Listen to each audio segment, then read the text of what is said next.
नमस्कार। कहिए क्या पढ़ेंगे आप। चलिए आज हम पढ़ेंगे चैप्टर 2। उससे पहले मैं आप सबका थोड़ा स्वागत कर लूँ। સ્વાગત છે તમારા બધાનું આપણી ચેનલ આર્યન ક્લાસીસમાં। વિદ્યાર્થીઓ, આપણે અનુમાનના નિયમો ભણતા હતા એ ચેપ્ટર હજુ કન્ટિન્યુ છે અને આજે મને એવી ઈચ્છા થઈ છે કે અનુમાનના નિયમો તો હું ભણાવીશ જ તે, પણ સાથે સાથે ચેપ્ટર 2 દલીલનું ધૂપ અને દલીલનું પ્રમાણ એ ચેપ્ટર પણ આજે આપણે શરૂઆત કરી દઈએ છીએ। એટલે તમે તમારી અનુકૂળતા તમારી જરૂરિયાત પ્રમાણે દરેકે દરેક ચેપ્ટરને સારો એવો ન્યાય આપી શકો। તમારે જે ચેપ્ટરની જરૂર છે અને જે ચેપ્ટર તમને નથી આવડતું 100% તમે જોઈને કમ્પ્લીટ કરી લેજો। ચલો, આજે ટાઈમ મળી ગયો છે તો ચેપ્ટર 2 દલીલનું ધૂપ અને તે દલીલનું પ્રમાણ। તો વિદ્યાર્થીઓ, આપણે ધોરણ 12 તત્વજ્ઞાન વિષયમાં તમને ખબર છે કે 10 ચેપ્ટર આપેલા છે। એમાં પહેલું ચેપ્ટર મેં થોડું અપલોડ કર્યું છે। ટાઈમ નથી મળતો, બિલકુલ ટાઈમ દેતા 100% જેમ સેટ થશે એ રીતે આપણે વિડીયો અપલોડ કરતા રહીશું। આજે આપણે દલીલનું ધૂપ અને દલીલનું પ્રમાણે જોવાનું છે। તો સૌથી પહેલાં આપણે દલીલનું ધૂપ ઉપર ધ્યાન આપીશું કે દલીલનું ધૂપ એટલે શું। તો આપણા ચેપ્ટરની શરૂઆત જ અહીંથી થાય છે કે દલીલનું ધૂપ એટલે શું। તો દલીલ માટેનું ધૂપ એટલે શું। તમને પરીક્ષાની અંદર વિભાગ બીમાં આ વ્યાખ્યા પૂછી લે કે દલીલ માટેનું ધૂપ એટલે શું કીધું છે, દલીલ માટેનું ધૂપ એટલે શું। તો વિદ્યાર્થીઓ, મેં તમને પહેલા ચેપ્ટરની અંદર તમને તફાવત ભણાવ્યો તો એમાં કહ્યું હતું કે વિધાનપરક પરિવર્તી અને વિધાનપરક અચલ, આનો આપણે તફાવત જોઈ ગયા છે। ના જોયું હોય તો એકવાર જોઈ લેજો। તો પરિવર્તી અને અચલો, તો અચલોનો ઉપયોગ કઈ જગ્યાએ થશે તો વિધાનોની પ્રાતિક રજૂઆત કરવા માટે। અને રૂપની અંદર કોણ હોય તો કે રૂપની અંદર પરિવર્તી હોય। આવું મેં ક્લિયર અને કટ તમને કહેલું છે પહેલા ચેપ્ટરની અંદર કે રૂપ એટલે શું। તો રૂપની અંદર હોય કોણ તો કે રૂપની અંદર પરિવર્તી હોય અને તાર્કિક કારક હોય। આવું આપણે પહેલા ચેપ્ટરમાં ભણી ગયા છીએ।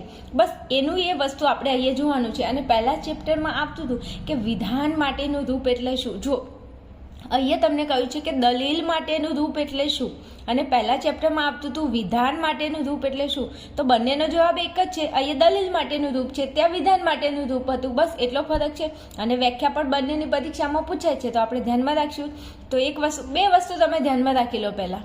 કઈ બે વસ્તુ તો કે દલીલ માટેનું રૂપ એટલે શું। તો એમાં અહીંયા હું તમને વ્યાખ્યા સમજાવું છું અને પછી તમને એક શોર્ટ ટ્રીકથી સમજાવી દઉં। તો કે દલીલ માટેનું રૂપ એટલે જેમાં વિધાનો નહીં।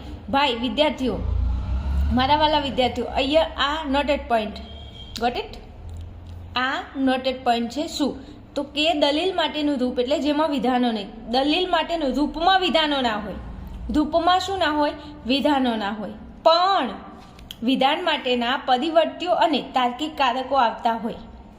હવે અહીંયા વિધાન માટેના રૂપની અંદર વિધાનો ના હોય પણ શું હોય તો કે પરિવર્તીઓ અને તાર્કિક કારકો આવતા હોય તેવી પ્રતીકોની ગોઠવણી કરેલી હોય। કેવી પ્રતીકોની ખાસ પ્રકારની ગોઠવણી કરેલી હોય, જેમાં જે પરિવર્તીઓ હોય છે તેને સ્થાને તમે શું મૂકી શકો તો કે વિધાનો મૂકો તો તમને દલીલ મળે। ઓહો, આ દલીલ દલીલ દલીલ શું છે? આ દલીલ એકચ્યુઅલી ચિંતા ના કરો, હું તમને સમજાવું છું તો કે દલીલ એટલે શું। તમે ઘરે આજુબાજુ તમારા મિત્ર સર્કલમાં બધી જ જગ્યાએ તમે આવું આ શબ્દ બધા બોલે છે ને એકચ્યુઅલી છોકરીઓ વધારે બોલે છે। તો આર્ગ્યુમેન્ટ ના કરીને વાત પર શું તો આર્ગ્યુમેન્ટ કઈ કરે છે। તો જે આર્ગ્યુમેન્ટ તમે બોલો છો તો આર્ગ્યુમેન્ટ એટલે દલીલ થાય। નહીં કહેતા તારે વધારે આર્ગ્યુમેન્ટ ના કરવાની મારી વાતમાં, હા, તારે તારું કામ કરવાનું। ખબર છે ને, આપણે કોઈને સલાહ લે કે તારે મોબાઈલ વધારે ના જોવાય, તો આર્ગ્યુમેન્ટ ના કરીને તું તારું કામ કર, હા, મને ખબર છે મારે શું કરવું, એટલે મહેરબાની કરીને કોઈ સલાહ ના આપતા, ઓકે। અને વાત પર આર્ગ્યુમેન્ટ ના કરવાની એમ। તો આર્ગ્યુમેન્ટનો મતલબ દલીલ થાય। હવે જોજો, મેં એવું કહ્યું કે દલીલ માટેનું રૂપ એટલે શું। તો દલીલ માટેના રૂપની અંદર વિધાનો ના હોય પણ વિધાન માટેના પરિવર્તીઓ હોય અને તાર્કિક કારકો હોય। તાર્કિક કારકો એટલે નિષેધ, સમુચય, વિકલ્પન, શરતી અને દ્વિશરતી।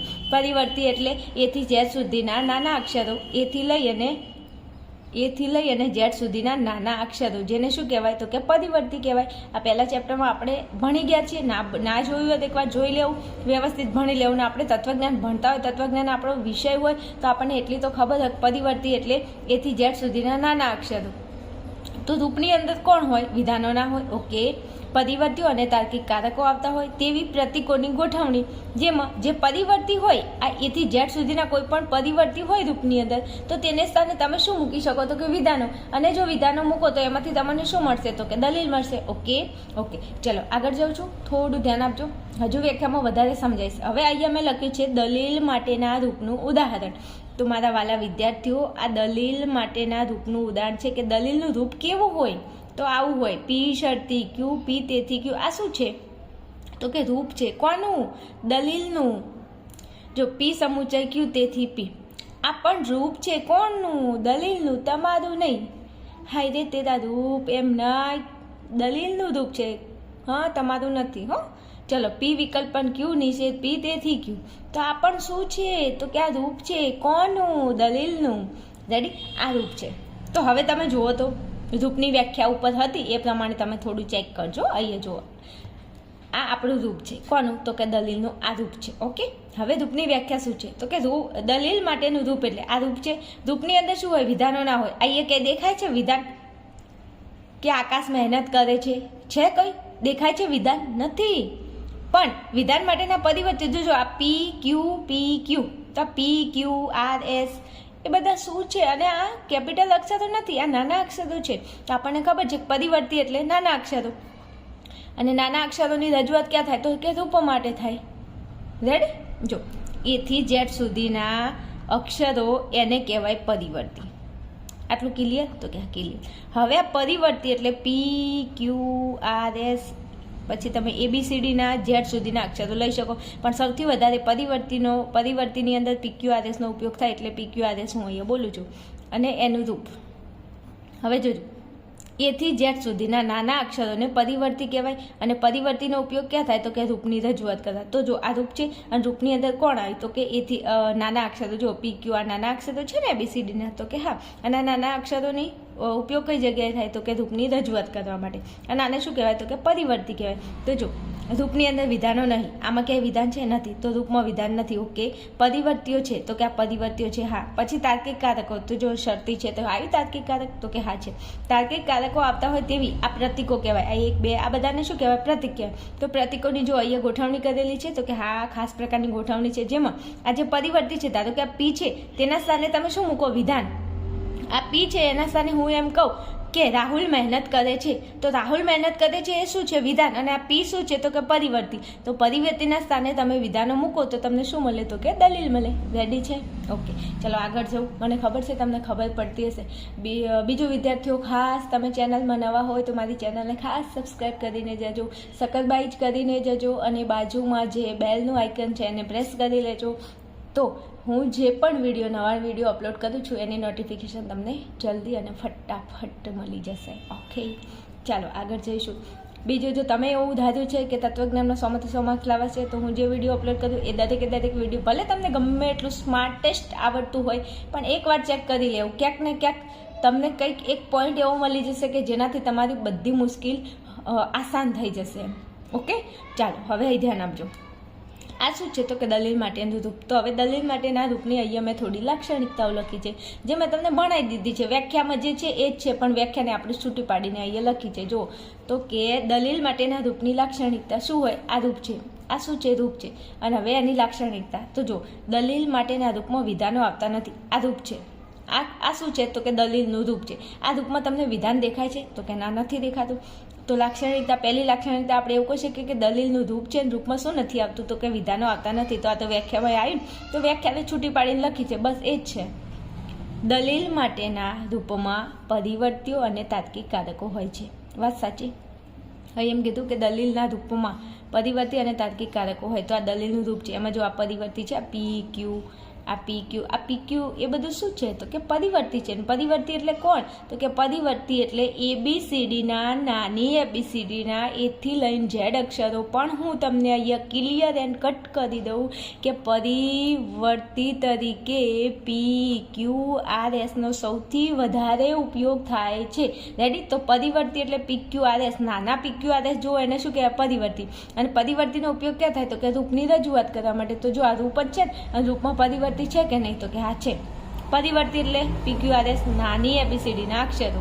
ઓકે, તો કે ઓકે. હવે જો દલીલ માટેના રૂપમાં પરિવર્ત્યો હોય તો આ પરિવર્ત્યો છે તો કે હા છે. અને તાર્કિક કારકો જો અહીંયા શરતી છે, અહીંયા સમુચય છે, અહીંયા વિકલ્પન છે, શરતી, દ્વિશરતી, નિષેધ. તો જો અહીંયા એમ કહ્યું છે કે તાર્કિક કારકો તો છે. તાર્કિક કારકો તો હા, રૂપમાં વિધાનો આવતા નથી, રેડી છે. પરિવર્ત્યો હોય છે, હા. તાર્કિક કારકો હોય છે, હા હોય છે. આટલા સુધી ક્લિયર? ઓકે. પછી દલીલ માટેના રૂપમાં પરિવર્ત્યોને ખાસ પ્રકારની ગોઠવણી છે. જો આ પરિવર્ત્યો છે પણ એમને જેમ તેમ એમને મજા આવે એવી રીતે એમને નથી મૂકી દીધા. શું કર્યું છે તો કે પરિવર્ત્યોની ખાસ પ્રકારની ગોઠવણી છે. જો અને આ નિયમ કોનો છે? આપણે અનુમાનના નિયમો ભણ્યા છે, ખબર હોય તો કે પી શરતી ક્યુ, પી તેથી ક્યુ, તો આઈએમપીનો નિયમ છે. પી સમુચય ક્યુ તેથી પી, આ સિમ્પનો નિયમ છે. પી વિકલ્પન ક્યુ, નિષેધ પી તેથી ક્યુ, આ ડીએસનો નિયમ છે. ત્રીજું ચેપ્ટર તમે ભણ્યું હોય, તમને ખ્યાલ હોય. રેડી છે ને? ઓકે. તો પરિવર્ત્યોની કેવી ગોઠવણી હોય? ખાસ પ્રકારની ગોઠવણી. તો કે ઓકે. ચલો પછી ચોથા નંબરે જુઓ તો કે પરિવર્ત્યોના સ્થાને વિવિધ વિધાનો. તમે જો પરિવર્તીના સ્થાને વિધાનો મૂકો તો તેમાંથી તમને શું મળે તો કે દલીલ મળે. હવે જો આ પરિવર્તી, આ પી એટલે પરિવર્તી, ક્યુ એટલે પરિવર્તી, પી એટલે પરિવર્તી, ક્યુ એટલે પરિવર્તી, મતલબ કે તમને ABCDના જે નાના અક્ષરો જોવા મળે છે એને કહેવાય પરિવર્તી. 10 વખત બોલી ગઈ, હવે તો યાદ રહી જાય ને? હા. તો આ પરિવર્તીના સ્થાને તમે શું મૂકો? વિધાન મૂકો. તો આ પીની જગ્યાએ વિધાન મૂકો, પીની જગ્યાએ વિધાન મૂકો, ક્યુની જગ્યાએ વિધાન મૂકો, ક્યુની જગ્યાએ વિધાન મૂકો.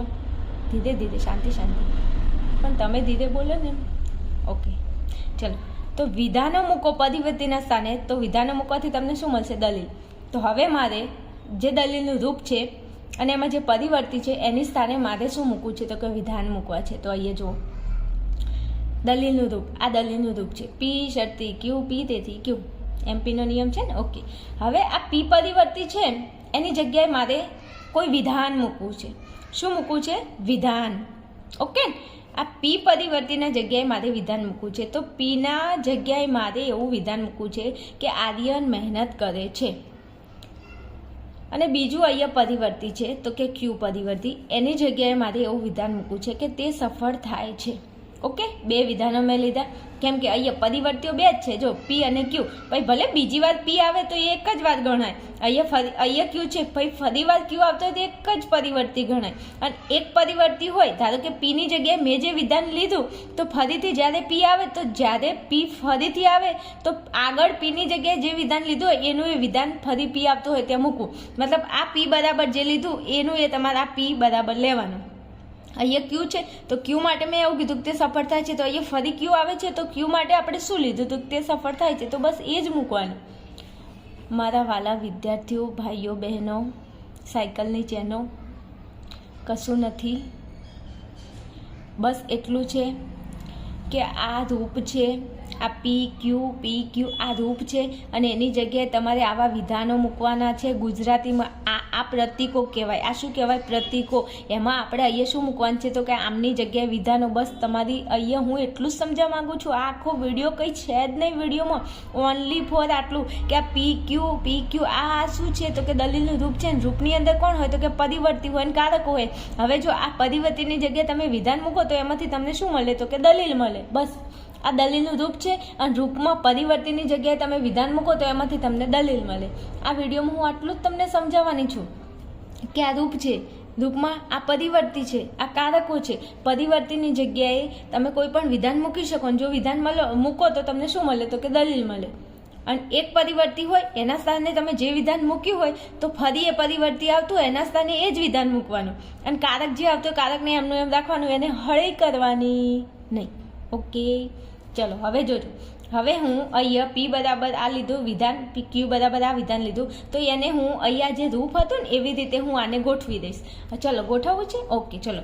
હવે જો અહીંયા પી શરતી ક્યુ છે તો આપણે પી બરાબર શું લીધું તો કે આર્યન મહેનત કરે છે. હવે જોજો અહીંયા સર્વોપરી અહીંયા કારક કયું છે તો કે શરતી છે. તો શરતીનું શબ્દ જૂથ શું આવે તો કે શરતી મારી સામું જોતો. તો શરતીનું શબ્દ જૂથ આવે જોતો. તો જોતોને આપણે અહીંયા જોતો શરતી વચ્ચે છે તો આપણે તો વચ્ચે મૂકવો પડશે તો કે હા. તો આપણે અહીંયા જો આપણે આ રૂપની અંદર પહેલાં કયું પરિવર્તી છે તો કે પી પરિવર્તી. પી પરિવર્તીની જગ્યાએ આપણે કયું વિધાન લીધું છે કે આર્યન મહેનત કરે છે. તો અહીંયા લખો જોતો આવશે જ ને, શરતીનું આગળ જો આવશે અને આર્યન મહેનત કરે છે. આ આપણો પી છે. પછી શરતી માટે આપણે તો મૂકી દીધું. પછી અહીંયા કોણ છે તો કે ક્યુ છે. ક્યુની જગ્યાએ આપણે કયું વિધાન લીધું હતું તો કે તે સફળ થાય છે. તો અહીંયા રૂપ પ્રમાણે ક્યુ આવે તો આપણે રૂપ પ્રમાણે જે વિધાન ક્યુની જગ્યાએ જે વિધાન લીધું એ વિધાનને અહીં મૂકી દો. તો કે જો આર્યન મહેનત કરે છે તો તે સફળ થાય છે. ઓકે, હવે શું છે દલીલના રૂપમાં તો કે દલીલના રૂપમાં નીચે પી આવે છે. તો આપણે દલીલના રૂપમાં અહીંયા પી છે તો આપણે પી બરાબર કયું વિધાન લીધું હતું તો કે આર્યન મહેનત કરે છે. તો નીચે પી આવે છે તો પીની જગ્યાએ જે વિધાન લીધું હોય એ મૂકી દો. તો કે આર્યન મહેનત કરે છે. પી બરાબર આપણે શું લીધું હતું કે આર્યન મહેનત કરે છે. તો એ લખી દો આર્યન મહેનત કરે છે. ઓકે, હવે જો તેથી અહીંયા 3 ટપકાનો મતલબ શું થાય તો કે ગુજરાતીમાં તેથી થાય. તેથી પછી કઈ વિધાન છે કે તો કે ક્યુ વિધાન. હવે આપણે ક્યુ વિધાન બરાબર શું લીધું હતું તો કે તે સફળ થાય છે. તો ક્યુ વિધાન ઉપર આવ્યું ફરી આવ્યું તો ફરી આવ્યું તો ઉપર તમે જે લીધું હોય એનું એ જ તમારે નીચે મૂકવાનું. તો અહીંયા ક્યુ બરાબર આપણે ઉપર શું લીધું હતું તો કે તે સફળ થાય છે. તો નીચે ક્યુ આવે છે તો ક્યુ બરાબર જે આવતું હોય એ જ મૂકવાનું. જે વિધાન આપણે લીધું હોય એ જ વિધાન અહીંયા મૂકવાનું. તેથી તે સફળ થાય છે. ઓકે, આ હતું રૂપ. એમાંથી રૂપની અંદર આ હતા પરિવર્તી. આ પી ક્યુ શું છે પરિવર્તી. અને પરિવર્તીની જગ્યાએ આપણે આ શું મૂક્યા તો કે વિધાનો મૂક્યા. આ શું છે વિધાનો. આ શું છે વિધાનો. જે ગુજરાતીમાં લખો ને એને વિધાનો કહેવાય અને જે અંગ્રેજીના શબ્દો વાપરો ને એને પ્રતીકો કહેવાય. ખબર પડી? પ્રતીકો કહેવાય. અને પ્રતીકોને પરિવર્તી. આ કયા આ પ્રતીકો છે પણ કના તો કે પરિવર્તીના પ્રતીકો છે. ઓકે ને? ઓકે, હવે આપણે આ પરિવર્તીના સ્થાને આ શું મૂક્યા વિધાનો. તો હવે પરિવર્તીના સ્થાને તમે વિધાનો મૂકો તો તમને શું મળે તો કે નવી દલીલ મળે. આ જો આ શું હતું રૂપ હતું. રૂપની અંદર આ પરિવર્તીઓ હતા. પરિવર્તીની જગ્યાએ મેં વિધાનો મૂક્યા તો વિધાનો મૂક્યા તો મને શું મળ્યું તો કે નવી દલીલ મળી. બસ. અને મનોરત્ન 2.1માં પણ આવું જ છે. તમને શું આપેલું છે તો કે તમને દલીલ આપેલી છે ને એમાંથી તમારે રૂપ લાવવાનું છે. હાલ હું તમને શું શીખવાડું છું રૂપમાંથી દલીલ કેવી રીતે બનાવી. અને 2.1માં તમને દલીલ આપેલી છે ને એમાંથી તમારે રૂપ લાવવાનું છે. જો 2 વસ્તુ તમે મગજની અંદર ફિટ કરી દો. આજીવન જીવો જાગો. આપણે જ્યાં સુધી સ્મશાને જઈએ ને ત્યાં સુધી મગજમાં ફિટ કરી નાખો. ત્યાં સુધી કે અમારે તત્વજ્ઞાન ભણવાનું છે. કંઈ વાંધો નહીં, આપણે નહીં ભણીએ પણ આપણી આજુબાજુમાં આપણા નાના મોટા ભાઈ બહેન આપણા છોકરા આવશે ને પછી તો પછી ગમે ત્યારે કામમાં લાગશે. Don't worry. હવે જોજો હું તમને એક વસ્તુ કહી દઉં કે પરિવર્તી મતલબ કે રૂપ આવે ને રૂપ ત્યાં તમારે પરિવર્તીનો ઉપયોગ કરવાનો. શું? જે જગ્યાએ રૂપ આવે તે જગ્યાએ તમારે શું કરવાનું તો કે પરિવર્તીનો ઉપયોગ કરવાનો. જે જગ્યાએ પ્રાતિક રજૂઆત ત્યાં તમારે અચલો એટલે કેપિટલ ABCD અને પરિવર્તી એટલે સ્મોલ ABCD. આટલું તમારે યાદ રાખવાનું. અને આ એટલા માટે તમને નથી આવડતું કારણ કે પહેલા ચેપ્ટરની અંદર આપ્યું છે કે પરિવર્તી અને અચલનો તફાવત એ તમે વ્યવસ્થિત તૈયાર ના કર્યું હોય તો આ તમને ના આવડે. ઓકે, હવે આ શું છે તો કે રૂપ છે. રૂપમાંથી આપણે શું લાવ્યું તો કે દલીલ લાવી. 2.1માં તમને દલીલ આપેલી છે ને એમાંથી તમારે રૂપ લાવવાનું થશે. તો કંઈ વાંધો નહીં, જ્યારે હું તમને 2.1 સોલ્વ કરાવીશ ને ત્યારે કહીશ કે આપણે પહેલા વિડીયોમાં શું કર્યું હતું તો કે રૂપમાંથી દલીલ લાવી હતી. પછી 2.1માં શું હશે તો કે દલીલમાંથી રૂપ લાવવાનું. કંઈ વાંધો નહીં, લાવી દઈશું. ચાલો હવે થોડું આપણે આગળ જઈએ ચેપ્ટરમાં. હવે અહીંયા મેં લખ્યું છે, જોજો થોડું ધ્યાન આપજો. દલીલ આર્ગ્યુમેન્ટ ના કરવાની કે એકચ્યુઅલી મને યાદ નથી રહેતું. ભણો, તૈયારી કરો. શું યાદ ના રહે? ને બધું યાદ રહે. દલીલ માટેના રૂપનું સ્થાનાપતિ નિદર્શન એટલે શું? હવે જો આપણે દલીલ માટેનું રૂપ જોયું. રૂપની અંદર વિધાનો ના હોય, પરિવર્તી હોય, તાર્કિક કારકો હોય, પરિવર્તીઓની ખાસ ગોઠવણી હોય. એમાં વિધાનોની જગ્યાએ એમાં પરિવર્તીઓની જગ્યાએ તમે વિધાનો મૂકો તો તેમાંથી તમને દલીલ મળે. ઓકે, તો આપણે દલીલનું રૂપ જોઈ ગયા. ધીરે ધીરે બોલ, કોઈ સુનના લે. નહીં કોઈ નહીં સાંભળે. કંઈ વાંધો નહીં. એમ કોઈ સાંભળી ના જાય. ધ્યાન રાખવાનું. દિવાલને કાન હોય છે. ઓકે ને? એટલે કે આ કેમ ગાડો થઈ ગયો ABCD કરે છે એમને ખબર ના હોય ને એકચ્યુઅલી કે તત્વજ્ઞાનમાં શું આવતું હોય. ચલો, દલીલ માટેના રૂપનું સ્થાનાપતિ નિદર્શન એટલે શું? તો જોજો, દલીલ માટેના રૂપમાં આવતા પરિવર્તીઓને સ્થાને વિધાનો મૂકવાથી દલીલ મળે છે. વાત સાચી? ઉપર આપણે અહીંયા જોઈ ગયા. જુઓ, અહીંયા રૂપ હતું, રૂપમાં આપણે વિધાનો મૂક્યા તો આપણને નવી દલીલ મળી. તો આ એ જ કહે છે કે દલીલ માટેના રૂપનું સ્થાનાપતિ નિદર્શન એટલે શું? તો કે દલીલ માટેના રૂપમાં આવતા પરિવર્ત્યો. જો ભાઈ વિદ્યાર્થીઓ, આ પરિવર્ત્યો હતા કે આ પી ક્યુ શું હતા? તો કે દલીલ માટેના રૂપમાં આ રૂપમાં આવતા પરિવર્ત્યો હતા. એના સ્થાને આપણે શું મૂક્યા? તો કે વિધાનો મૂક્યા, અને વિધાનો મૂક્યા તો આપણને શું મળ્યું? તો કે નવી દલીલ મળી.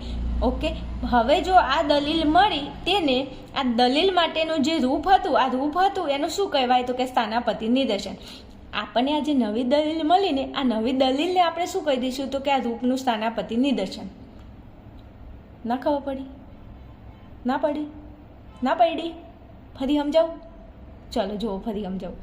દલીલ માટેના રૂપમાં આવતા પરિવર્ત્યો. આ દલીલ માટેનું રૂપ, જો આ શું છે? રૂપ છે. આ રૂપની અંદર શું આવે છે? તો કે આ પી ક્યુ આ પરિવર્તી આવે છે. આ પરિવર્તીના સ્થાને આપણે શું મૂક્યા? તો કે વિધાનો મૂક્યા. તો વિધાનો મૂક્યા તો આપણને શું મળ્યું? તો કે નવી દલીલ મળી. હવે આ દલીલ જે મળી, આ દલીલ મળી, આ દલીલને આપણે શું કહેશું? તો કે આ દલીલને, આ દલીલ માટેના રૂપનું આપણે શું કહી દઈશું? તો કે સ્થાનાપતિ નિદર્શન. આ રૂપ છે, રૂપની અંદર પરિવર્ત્યો, એના સ્થાને વિધાનો મૂકો તો નવી દલીલ મળે. તો આ નવી દલીલ મળી એને શું કહીશું? તો કે દલીલ માટેના આ જે રૂપ છે એનું સ્થાનાપતિ નિદર્શન. એકદમ ક્લિયર એન્ડ કટ સમજાયું છે? ચાલો આગળ જઈએ થોડું. હવે જો અહીંયા મેં ફરી પાછું દલીલ માટેનું રૂપ લીધું છે. આ જો આ દલીલ માટેનું રૂપ. હવે દલીલ માટેના રૂપનું સ્થાનાપતિ નિદર્શન. તો સ્થાનાપતિ નિદર્શન એટલે ઉપર આપણે નહોતું લીધું, વિધાનો મૂક્યા હતા, બસ વિધાનો મૂકીને નવી દલીલ લાવી હતી. તો બસ એવી જ રીતે આ રૂપ છે, રૂપમાં શું મૂકો? વિધાનો મૂકો, અને વિધાનો મૂકીને શું લાવો? તો કે દલીલ લાવો. અને જે દલીલ આવે એને શું કહેવાય? તો કે દલીલ માટેના રૂપનું સ્થાનાપતિ નિદર્શન કહેવાય. મતલબ કહેવાનો મતલબ એમ કે આ રૂપ છે ને, રૂપમાંથી આ દલીલ લાવીને બસ આ દલીલ લાવી એનો મતલબ થાય કે આ લાવી તમે સ્થાનાપતિ નિદર્શન. રેડી? ઓહો, આટલું ઇઝી છે એકચ્યુઅલી. હા, આટલું ઇઝી છે. ચલો હવે અહીંયા પી છે, તો પીની જગ્યાએ મેં અહીંયા એક વિધાન લીધું કે હું સ્કૂલે જઈશ.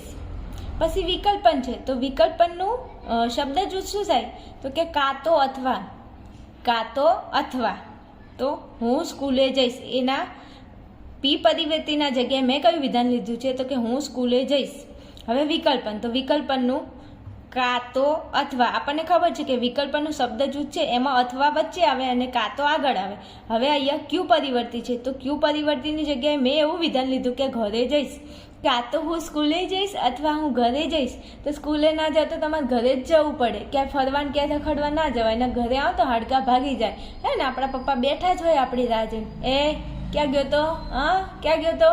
અને તમે જ્યાં સુધી ઘરે આવો ને રખડીને ફરીને કોઈ XYZ જગ્યાએ જઈને, ત્યાં સુધી પપ્પા સુધી સમાચાર પહોંચી ગયા હોય. હલો, હા તમારો બાબલો અહીંયા હતો, કંઈ કામથી મોકલ્યો તો શું? એટલે સ્કૂલના ટાઈમે અહીંયા ફરતો હતો એટલે. અચ્છા એવું હતું, કંઈ વાંધો નહીં, હાડો સાંજે આવવા દો, એને ખબર એમ. એટલે તમે સાંજે આવો ને એટલે પપ્પા બેઠા જ હોય રાહ જોઈને. એટલે ઘરેથી બહાર જતા હોય ને તો કંઈ નહીં જવું એમ. એમને એમ ના જતું દેવું. ચલો હવે પીની જગ્યાએ આપણે કયું વિધાન લીધું હતું? તો કે સ્કૂલે જઈશ. ઓકે, પછી અહીંયા પી છે, તો પીની જગ્યાએ પીની આગળ કરી છે નિષેધ. તો આપણે પીની જગ્યાએ જે વિધાન લીધું છે એનો આપણે નિષેધ કરશું. નિષેધનું શબ્દ જો શું થાય? તો કે નહીં થાય. તો જો હું સ્કૂલે જઈશ, તો હું સ્કૂલે જઈશ અહીંયા શું છે? પી બરાબર હું સ્કૂલે જઈશ, પણ આગળ નિષેધ છે તો આપણે શું મૂકવું પડે? નહીં. તો હું સ્કૂલે જઈશ નહીં. તો સ્કૂલે ના જાય તો ક્યાં જાય? તો કે હું સ્કૂલે નહીં જાઉં, તેથી હું ક્યાં જઈશ?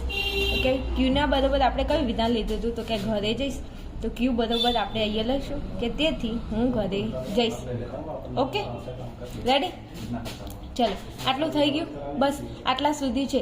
હવે આગળના વિડીયોમાં આપણે શું કરશું? તો કે આગળના વિડીયોની અંદર આપણે મનોયત્ન 2.1 જોઈશું, અને 2.1ની અંદર આપણને દલીલ આપી છે અને એમાંથી આપણે આવું રૂપ મેળવવાનું થશે. આગળના વિડીયોમાં આપણે જોઈએ છીએ. ચલો ફટાફટ આવી જાઓ, હું તમારી રાહ જોઈને બેઠી છું મનોયત્ન 2.1ને સોલ્વ કરવા માટે. ઓકે.